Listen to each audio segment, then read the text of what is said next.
চাচা কালকে নির্বাচন র্যালিতে গেছিলাম, তাহলে কেমন লাগলো? স্লোগান টোলোগান দিলি? আর বললেন না, গলা ফাটাইয়া ফেলছি।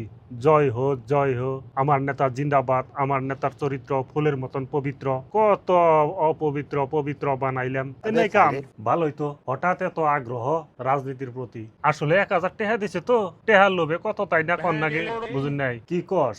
1,000 টাকা তুই একলাই ফেলি নি? 1,000 না চাচা, টেহার হিসাব আছে। 500 টাকা মানুষের, 500 টাকার বাইকের, এই হইলো টোটাল 1,000 টাকা। মানে তুই মানুষও আবার বাইকও? না চাচা, আমি বাইক নিয়ে গেছিলাম তাই ডাবল। মানে তুই যদি গরু নিয়ে যাস তাহলে গরুর জন্য 500। আইডিয়াটা খারাপ না।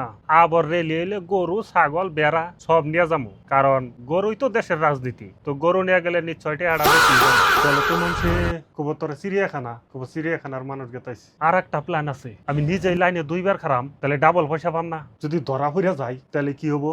ধরা পড়লে তাহলে কম না মানুষ আমি অন্যজন, বাইক অন্যটা, এই কমু আর কি।